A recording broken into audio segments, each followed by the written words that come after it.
My top 5 predictions for the upcoming Michigan football season next on this week's episode of Michigan Podcast. But there's going to be one team that's going to play solely as a team. No man is more important than the team. No coach is more important than the team. The team, the team, the team. Looks deep for Anthony Clark. Waits for it. Hit. Caught. Hey, they said you can't be Ohio State. Now what?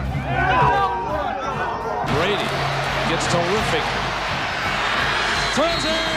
Get it. Touchdown. Knight again. Schultz just before Brazil got him. And a leaping interception by Woodson. Harbaugh back to throw over the middle. Caught by Collier at the 5 on his feet. Touchdown, Michigan. On its way. It's good. He's 5'7", 179 pounds, a junior at Michigan. But Jamie Morris packs a wallop, and he delivers for Bo Schembechler. And here's your first play. Pressure coming. Sack. It is Glenn Steele, number 81, who fought his way through the traffic. Option. And Robinson calls his own number, and he's going to score. Oh, an easy touchdown for Robinson and Michigan.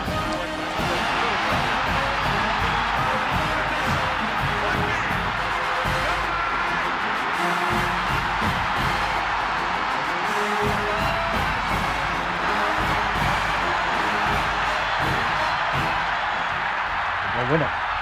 We're going to win the championship again because we're going to play as a team. And when we play as a team and the old season is over, you and I know it's going to be Michigan again. Michigan.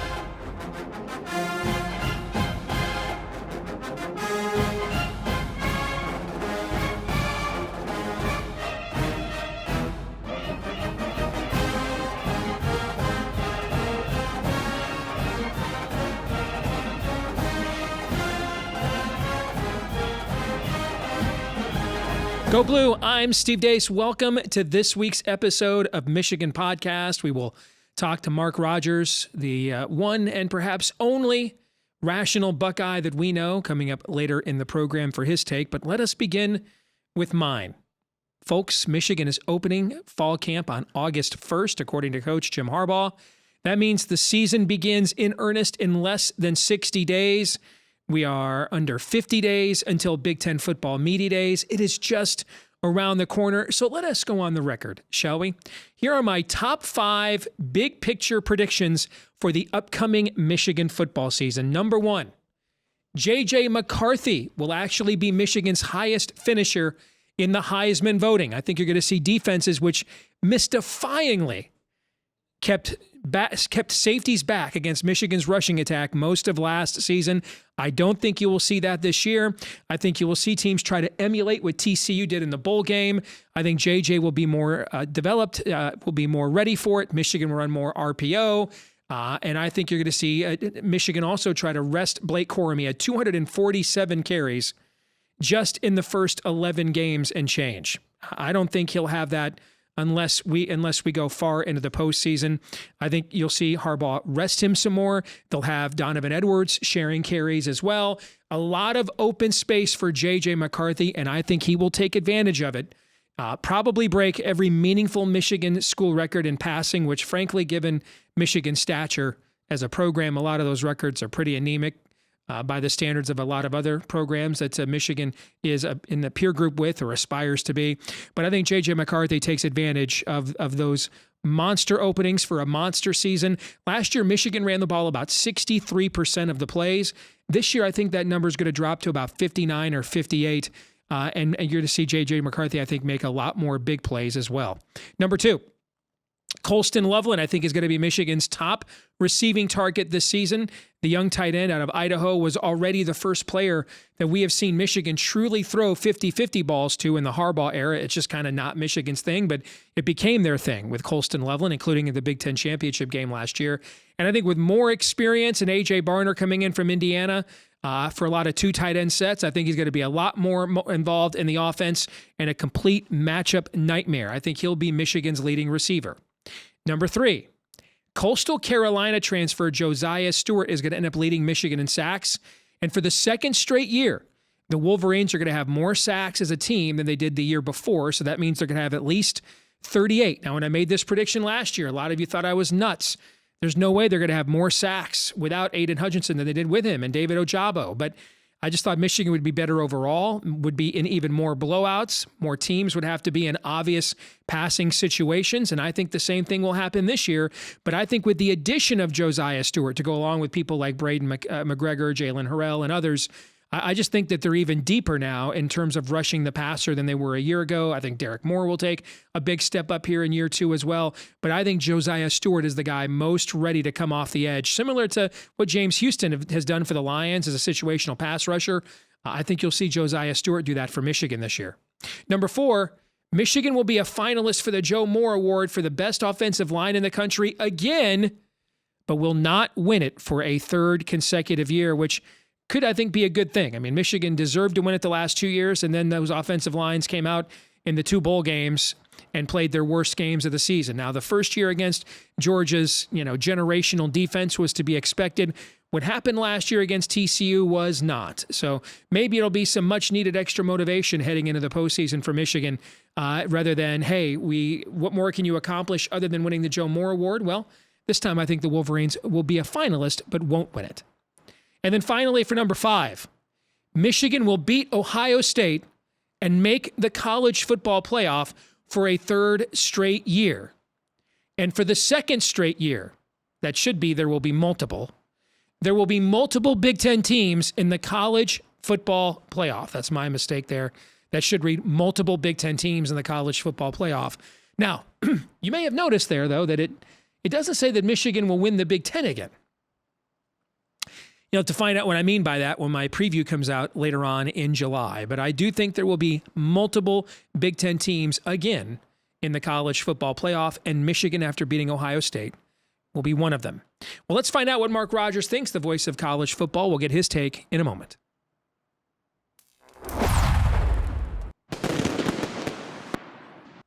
And it is good to have back with us for another season here on Michigan Podcast, our good friend and perhaps the world's one and only rational bucknut, our good buddy Mark Rogers. He himself has a fantastic channel right here on YouTube, the voice of college football. A lot of great information, correspondence that cover teams around the country, particularly valuable, maybe even lucrative information this time of year with preseason win totals now out there to be invested upon. Mark, it is good to see you, brother. How you been? How's your summer going so far? Doing well, Steve. Took a couple nice little mini vacations over the last couple of weekends, so that was nice. And it's also nice to be the underdog. Indeed. That's Ohio State, just that plucky underdog, just trying to, like Mr. T, doing chin-ups off of pipes and basements, taking the dirt road, heading back to the streets, getting the eye of the tiger back. That's good old Ohio State. That's what they're known as. You bet. All right. Speaking of Ohio State, let's start there, actually. We're going to have our viewers poll results on this later on in the show after we talk to you. But do you have any thoughts on moving the game in the future to earlier in the year rather than risking the prospect of Michigan and Ohio State playing in back-to-back weeks? I believe I went back. I haven't done this exercise in a while. I've been meaning to do it again. I went back and looked to see how often Michigan and Ohio State would have played since 2014 if we got rid in the playoff era, if we got rid of divisions. And I think I counted 3 times that it would have occurred last year, 2021 and 2018, I think are the 3 seasons that Michigan and Ohio State would have played again the following week. So is that a problem for you? Is that a big issue for you? Would you be in favor of moving the game to early in the year to provide more distance? What say you? So I've gone through the same exercise, Steve, to see how many times in a 1 versus 2 seeding format in the Big Ten would the 2 best teams in the East square off. And there would have been no time during the 9-year playoff or Big Ten championship era would there have been an East team not make the championship game. The thing you got to consider, though, that for all the times that it appears as though the West would have shown up at the Big Ten championship game, obviously, if the format from a scheduling standpoint would have been different, they would have had more difficult schedules. And therefore, I believe that the East would have dominated even more so than what that exercise tells us. So that's one thing to consider. So I can't move that game. We've had a long time to think about it. You know, I've gone through models in this exercise for a long, long time, considering the expansion of the Big Ten or what could be done with realignment or just, correcting the division discrepancy. And we land into the same spot that it's the game on the final weekend, and then they're the most likely combatants in a Big Ten championship game. But I just cannot move that game off of the last weekend of November. I cannot do it. I don't like the back-to-back possibilities or probabilities, but that's what we're looking at. Looking at what the Big Ten has unveiled for the first 2 years of scheduling with the additions of USC and UCLA, I think a lot of us expected, at least I did, that when TV networks pay nearly $1 billion, they're going to have something to say about what they just paid for in the schedule. And so, I expected the foursome of Penn State, Michigan, Ohio State, and USC to play each other every single year, home and home. That there's no way the networks would be like, we want those games every single year. And a lot of those years, we're going to want teams with whose brands aren't as strong as they used to be, but used to be very strong and still have strong television audiences and fan bases. UCLA, Nebraska, we're going to want them in there every year too. And yet, the league unveiled a scheduling model last week for those 2 years with a new commissioner who comes right out of television networks. And it didn't actually do what we expected. They actually came up with something that I think is fairly reasonable from a competitive balance standpoint. So in 2024, Michigan will play USC, but won't play, and UCLA, but won't play Penn State. The next year it plays Penn State, but doesn't play USC. They really tried to make it that every Big Ten team in those 2 year periods play each other at least once, as many times as possible. You could play in every other stadium in the Big Ten. They really went for competitive balance and diversity of opposition rather than just loading up with the TV games. You worked for a fairly significant television network for many, many years. Now, it's different than the one that's going to own the rights to the Big Ten starting this season. But what do you think the execs at NBC, CBS, and Fox thought when they saw that the Big Ten did not guarantee, for example, that USC was going to play Michigan and Ohio State every year? Well, they certainly knew that with USC and UCLA coming on board that there would be adjustments made to the scheduling format. I got to think that they had some input in that, but it's unrealistic to imbalance the schedule to that degree. So I applaud what the Big Ten did. I thought that they did a masterful job with this schedule. I agree. I do. Yeah. I've been recommending for 10 years that they have what they call a flex protect schedule, because not every school has the same number of rivalries. So why force the number of rivalries? Just flex it or make it flexible and adapt to each particular school's rivalry needs or demands. And that's exactly what they've done. I also love that they went the NFL route, just similar to their approach to striking a media rights deal. They took an NFL approach where, as you well know, if you play in the NFL, you face everyone in your division home and home. So there's 2 times the number of teams in the division. Then you rotate in playing another division in the opposite conference. And then the rest of it is a formula based on record from the previous season. And as stated by the Big Ten representatives, they said that this is going to be a process that they continue while they've got the framework in play. They've got a system. It's also going to be nuanced based on what I think they called the competitive trajectory of the competitive trends of the conference. So I think that's a great balance. It's a difficult thing to do. They didn't take the cookie cutter approach. No, they didn't. The easy way out would have been 3-6-6. There we go. It's done. But they learned from what the SEC and the ACC have wielded in the last couple decades, which has been a horrible scheduling model, and they did much better. They went the complicated route, but it's the best, and it takes into consideration best matchups, but not to the extreme that you're talking about. And it takes into consideration, obviously, the the equitable balance of the schedule from a competitive standpoint, the rivalries. Although I don't know that Illinois and Purdue are rivals. That was the one that jumped out to me. I didn't realize that those two had gotten together as a major rivalry, but that's fine. And then they had to take into consideration, unlike any other scheduling format that's been approached ever in the sport, traveling logistics. And they did that well. How about the way they chose rivals in this league? They did it Tinder style. I mean, literally, if you both swiped right and agreed you were rivals, those were your protected rivals. So both sides had to agree. So in Michigan's case, both Ohio State and Michigan State also said they wanted Michigan as rivals, and Michigan agreed. If anybody else picked Michigan, they didn't agree, and that's why Michigan has 2. Iowa has 3 because Minnesota, Wisconsin, and Nebraska agreed. We want Iowa for a rival. Both sides swiped right. So they now will each play each other every year. Nobody agreed with Penn State, though, on whom its rival was. If I had to guess, Penn State picked both Michigan and Ohio State as its rival. Maryland and Rutgers probably picked Penn State. Penn State didn't reciprocate. Michigan and Ohio State said, we good. Didn't reciprocate. And so Penn State, one of the biggest names, not just in our conference, but in the history of the sport, and Michigan and Penn State have pretty much gone back for the last 40 years with the largest alumni bases in the world. Penn State's been in our league for 30 years. It'll be 30 years this year, Mark, that they have played in the Big Ten. And over the course of that time, they have apparently developed no rivals. At least not anybody that agrees with Penn State. Yes, you are our rival. What was your take on that? Well, I think that Ohio State knows that Michigan is the rival, of course, and not just the rival, but the best program in the conference right this second. And there's reason to believe that they will be one of the top 3 to 4 most of the time going forward. So I don't know that Penn State did select Ohio State and Michigan. Their winning percentage against Ohio State is pretty awful. I think they've lost 11 of 12, something in that range.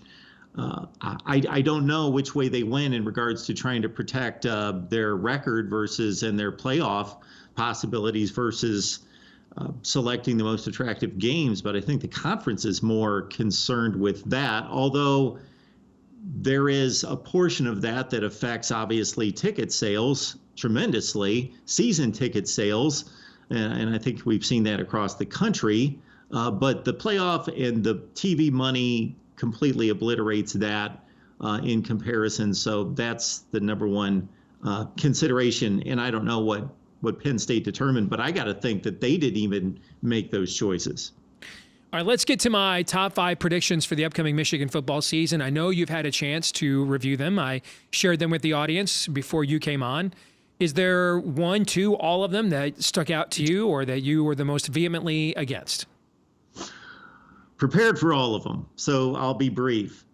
JJ in the Heisman, it's a quarterback award. He's a quarterback, and he's also a dual threat, so consider that. And he's going to play for a team that's going to contend most likely for not just a Big Ten championship, but a national championship. You make great points about Donovan Edwards taking away production from Blake Corum, and basically, unless you're just a superhuman running back that puts up numbers that we have not seen, that is obviously slipping away from that position in regards to Heisman. You know, the 5.8 yards per carry and the 1,700 yards is impressive, but to win a Heisman, he's going to get credit for them winning more so than anybody else. So I think Blake Corum had 247 carries in 11 games and one drive against Ohio State. 247. There is no way with his pro status that Harbaugh is good. He already told the kid to go pro already.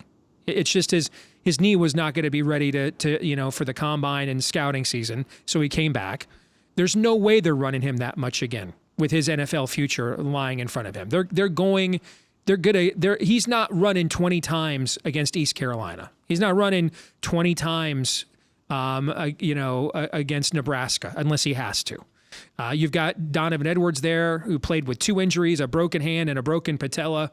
And then they're gonna throw the ball more this year, I believe. And I just think that if you're a reasonable voter with half a brain and you see a running back who is a quasi backup or a 1A option who is just as effective, then why does the other guy win the Heisman Trophy? Mm-hmm. It's just, why does he garnish that vote?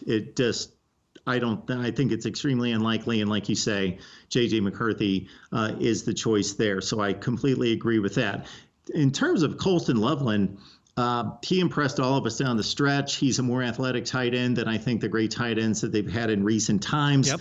And again, it's not that tight ends are better athletes than the guys that split wide. It's the matchup. It's difficult to find someone on the defensive side of the ball that has the size-speed combination to match up with that guy. And considering Michigan being void at wide receiver for any, in at least at this point, in having a go-to or a number one guy, Colston Loveland, I believe, will be that type of guy. He's, again, the most athletic Michigan tight end that I can remember. Josiah Stewart, I'm going to go against this one, just based on this is the Vegas guy coming out and just basically saying, I'll take the field of Jalen Harrell, Braden McGregor, Mason Graham, one of those guys over Josiah Stewart. Also the injury factor, one guy getting injured versus three. In terms of the sacks, I looked at this and I thought, okay, they played Iowa and Illinois in terms of the total team sacks at 38. They played some running teams there from the Western Division last year, replaced them with a Hudson Card, a Jeff Sims at Nebraska, guys that like to run. They're going to avoid sacks, but they're also going to run into sacks. And I like the over on the sacks because they only picked up 7.5 through the first 3 games against the 3 Cream Puffs. So they didn't even pad their stats against the 3 Cream Puffs last year and still hit that 38 mark in terms of sacks. So I'll go over on that as well. Now, predicting the Joe Moore Award or the finalist status, I've long since been a guy that says, I hate trying to predict what others are going to select. So I'll leave that one alone, and I'll go to Ohio State and Michigan in regards to who's going to win the Big Ten championship. Now, wait, my prediction doesn't say anything about winning the Big Ten championship. You said a national championship, did you not? Okay. Yeah, I noticed. Now, I'm not done with my preview yet. That'll be out here in about a month. But notice it doesn't say anything about winning the Big Ten championship. It just says, I think, and it should not read 2 teams. It should read multiple teams from the Big Ten will be in the playoff. I predicted this last year. You thought I was nuts. Okay. I think there will be multiple Big Ten teams in the playoff again. And I think Michigan will beat Ohio State again. But tiebreakers can be kind of a weird thing. Somebody roll back. Particularly when multiple teams are involved. Nuts. Say that again? I don't know that I thought you were nuts. I just did not make this a similar prediction. Okay, when it comes to Michigan and Ohio State, which leads me to a topic that we should hit at some point, because I have called just here in the last week, Michigan, the dumb fan base of the day, just simply of the day, for arguing with me about point, counterpoint in regards to bragging rights versus Ohio State. But as we stand right now, the case for Michigan is much easier to make. They are sound in every area. Wide receiver, not impressed there. But besides that, it's a sound football team, and we have less question marks. I still believe Ohio State has a top-end talent advantage over Michigan. But there's just so many question marks, and they're just not unit question marks, which they are. They lost 2 NFL-caliber tackles that they have huge concerns, and rightfully so, on the offensive line. You know, this Kyle McCord argument about the system, the coaching, the track record versus his individual ability. You have to go back to the year 2000 to find an Ohio State quarterback who did not play in games that resulted in championships. You have to go back a long time. You're talking Steve Bellisari is who you're talking about. Yes. Yeah. Yes. The much maligned Steve Bellisari, as I recall. Yes. Much maligned, yes, by me and others. Athletic guy that should have been playing safety or something. But every quarterback since then the great ones and the less than great. Craig Krenzel, Todd Beckman, still all played for championships. So, man, that's a long and lengthy track record right there for Ohio State quarterbacks. But I believe in the Ohio State talent, but there are question marks all over the place, and not just defensively in regards to talent or playing ability. It's more about the Jim Knowles system and whether he can get those athletes, whether it's the right system, number one, number two, whether he can get them to execute it. I remember I said this time last year, I was fascinated by the Jim Knowles hire because he does not come from a man ball league, and he's really more of a Don Brown level of defensive coordinator. And I think you saw that against Georgia, and I think it hurt him. You saw that against Michigan, and it hurt him. Even if you're recruiting at the level that Ohio State is, it is very hard to play other teams that, even if they're not at your level, are recruiting at top 10 or 12 levels consistently. And to play man-to-man against them constantly and all of the time. We learned this the hard way.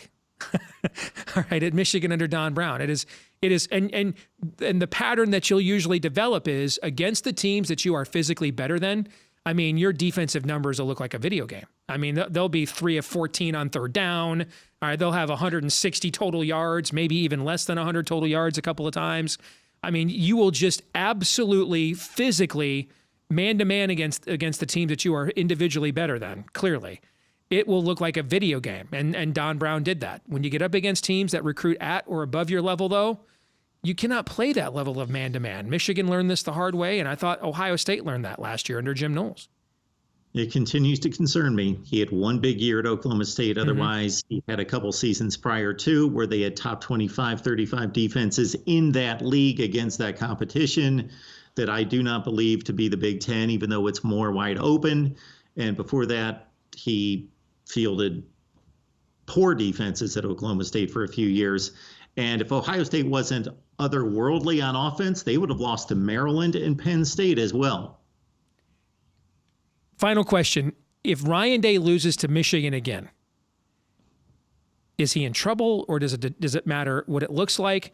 Does it matter what else the season looks like? I mean, Ohio State was one midnight kick away from losing to Michigan, but probably winning the national championship just a year ago. And y'all wouldn't have remembered losing to Michigan, obviously, if that had gone down, right? So does it matter if they lose to Michigan again? Does it matter if it's another beat down physically, so you're embarrassed?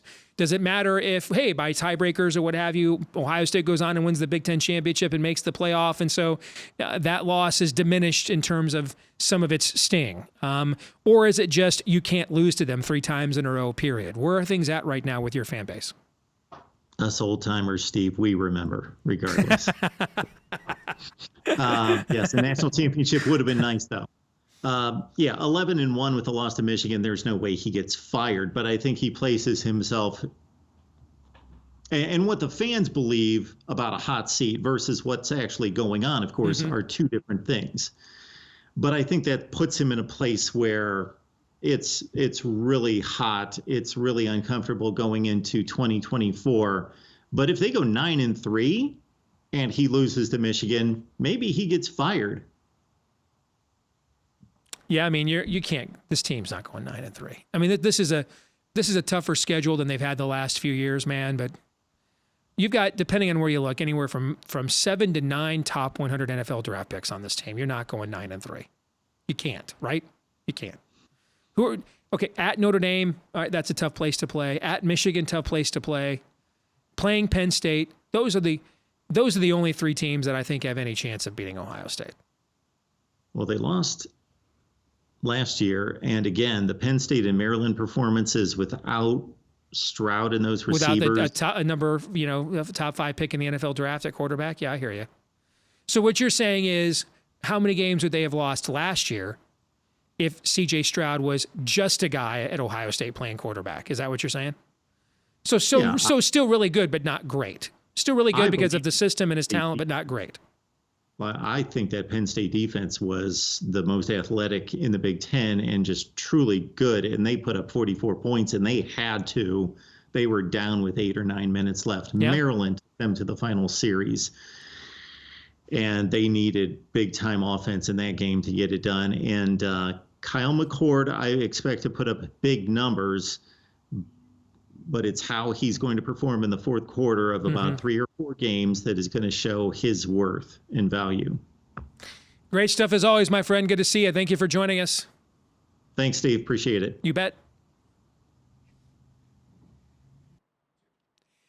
This week's Twitter poll results, we asked you, would you be in favor of moving the Michigan and Ohio State game to earlier in the season in order to avoid the potential of playing the game in back-to-back weeks given the new Big Ten championship format that debuts in 2024? I was stunned at how close this was. 61% said no, 39% said yes. I would have guessed it was going to be an 80-20 proposition. I was very surprised how close this was. So I think this could be more of a talking point as the years go on in this new alignment, which I think will eventually, like in the next 2 or 3, 4 years tops, include even more teams. So this could be a conversation we'll have at some point here in the not too distant future. That brings us to our feedback of the week. Looking at the 2024 schedule, we better win the Natty this year, says Michael. In 2024 right now, Michigan is slated to play Texas, Ohio State, UCLA, USC. Yikes. In 1 year. That's a pretty good year. Texas, Ohio State, USC, and UCLA in 1 year. That's who Michigan plays next year. So that's only like half the schedule, not even half the schedule next year. So indeed, I think there's a few Big Ten teams that are looking at their schedule starting in 2024 and thinking, we better win hell of a lot this year. I mean, because have you guys seen the schedule USC has lined up? I mean, Michigan has a gauntlet, but USC is getting no favors. I think I saw that UCLA is going to do 30,000 miles of travel next year. 30,000. USC, by the way, on top of playing in the Big Ten next year, has a non-conference game against LSU and is traveling to Hawaii. So hope those guys know how to sleep on planes. But that's next year. We're going to have a ton of fun this year. Michigan is as loaded as it's ever been, or at least in recent memory. Wolverines are probably going to be no lower than number 3, more likely number 2 in the preseason polls when they come out here in about 6 weeks. So let's just focus on 2023 for now, shall we?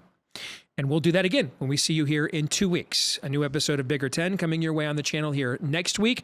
We'll be back with another episode of Michigan Podcast here in 2 weeks. Until then, remember to follow us on Twitter at Michigan Podcast. You can also like, rate, subscribe, share, follow, 5-star review, whichever applies. However you either watch, like here on YouTube, or listen, like on iTunes and other places. Please help us to find more Michigan fans just like you. Until the next time, I'm Steve Deace. Go Blue.